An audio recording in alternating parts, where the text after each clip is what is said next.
I have this thing where if I'm drinking black tea, I want it to both be really, really hot and also really, really milky. And I always accidentally put too much hot water in, and then in order to have it milky enough for my liking, I have to fill it up basically to the brim, and then I always end up spilling tea all over myself because I'm an idiot and I can't portion. I can't restrain myself. Look. Can you see it? Yes, there you go. See that little wobbly line right there?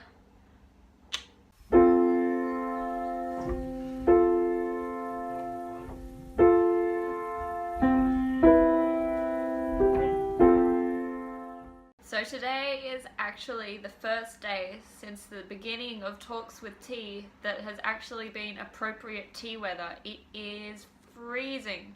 It's bucketing down with rain, like nearly thunderstorming, and absolutely icy cold. So I'm sitting here with my blanket, with my tea, hoping that the tea is enough to keep me warm and stop me from dying of hypothermia, and let's have a chat. Anyway, let's begin with the update. I am currently reading Homegoing still. I think I said in my last video that I was planning on starting this, so I finished Between the World and Me and have started Homegoing, and have just, as you might be able to tell from all of my sticky tabs here, I have absolutely been having a ball with this book. Since the very first page, I have just fallen in love with this book. It is so beautifully written and so intricately done. This woman has clearly just put so much thought and time and effort and background work into the creation of this novel. It's a work of art. It truly is a work of art in novel form, and I've used like 3 packets of sticky notes on this book. I just went to the supermarket and bought 8 more packets of sticky notes ready to go, because as you can tell, pretty much every page has like 3 or 4 notes on it of bits and pieces that I have just absolutely loved. So I'm really enjoying that. Oh, there goes the tea. It's sitting on my knee and I just spilt it all over myself. I told you I would.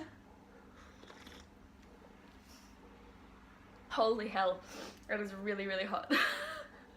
This is like, God, for someone who loves tea so much, I really seem to struggle with all things tea related. I'm always making it too hot, I'm always making it too full, I'm spilling it on myself, I'm burning myself, tea and I should not be allowed near each other. I'm also technically still reading this book, and I forgot to mention this in my last video because this is the book that I am planning to do my bonus art video on. I made a poll on Twitter saying that I would make a bonus video to make up for the lack of the Talks with Tea video 2 weeks ago, and it was pretty much a landslide win for some kind of art related video. So in the lines of many other booktubers, I'm going to be making a defacing video on this book. I'll show you a little sneak peek so far, because obviously it's inside the dust jacket. I'm not sure how well you'll be able to see this, but there's a little portrait on there at the moment. So I will be making a time-lapse video of me painting and drawing with gel pens on that picture, and it was in the process of being drawn on last week, which is why I didn't mention it, because I couldn't be bothered extracting it from the artistic processes that were going on. But I'm still reading this because I've been kind of reading a story here and there whenever I don't feel like reading the other book that I'm reading at the moment, so that's been fun and I'm still going with that. After I finish Homegoing, which will probably be in the next couple of days because I have been basically speeding through that, it's been such a fascinating read, I'm hoping that I'll be able to read Illuminae because I'm in the mood for something a bit lighter and a little bit less, you know, in need of active reading, as per my discussion on Thursday.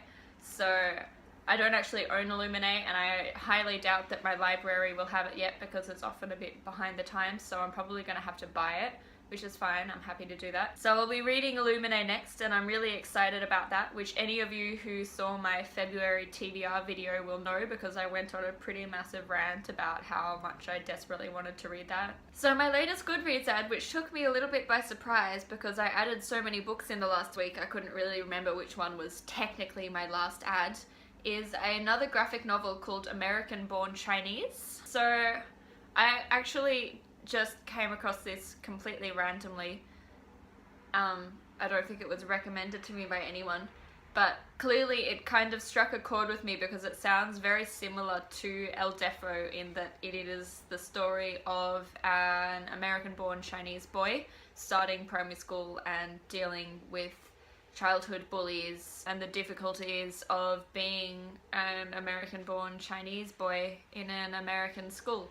So clearly similar kinds of themes to the El Defo book, which I absolutely loved, and also a graphic novel memoir. So clearly I just sort of went on a bit of a woohoo graphic novel memoirs thing and added this to my list as well. So social media shoutouts this week. I haven't actually been too active on Instagram or Twitter this week, unfortunately. Had a bit of a social media slump, I guess, but I do have one shout out, and that is to this Instagram account called icanonlyblamemyshelf, which A, is a hilarious name, and B, this chick, her name is Jasmine, and she also lives in Australia, so she's basically my bookish twin. I don't know where in Australia she's from, but I'm gonna give her a shout out because that's kind of cool.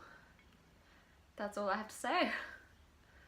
Go and check her out, see if she's like me or not. Hopefully I'm the better twin, but there's no competition here.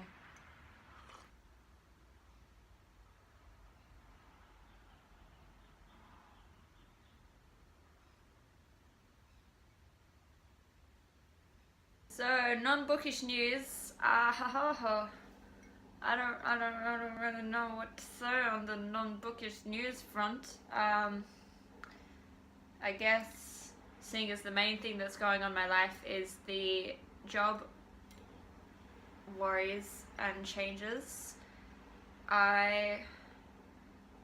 after all of the stress that I have been put through over the last couple of weeks, I actually have been offered a potential full-time position at the workplace that I'm still working at, but doing a different job instead, like basically just an internal shuffle around, which is basically everything I could ever hope for because it is a contracted full-time position rather than a casual job, which is what I had before, which is why they were able to drop my hours without giving me any notice.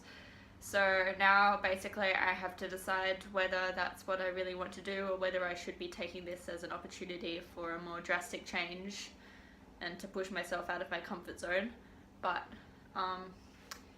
yeah, I don't really know what else to say about that. That's the only thing that's really happened in my life this week that isn't booktube related. As far as this week on booktube goes, I am literally just about to start filming some more February reading posts, in particular some talk about how I annotate my books, because as you may have noticed, I'm getting pretty keen on the annotation thing, so I will be filming that next, so that'll be coming out soon. And there might be a few other surprise videos on the way, but this one's the main one, and I will see you then. Until then, stay classic. I'm sure you're all wondering why I gathered you here today. Well, the truth is, I have some buttons for you to click.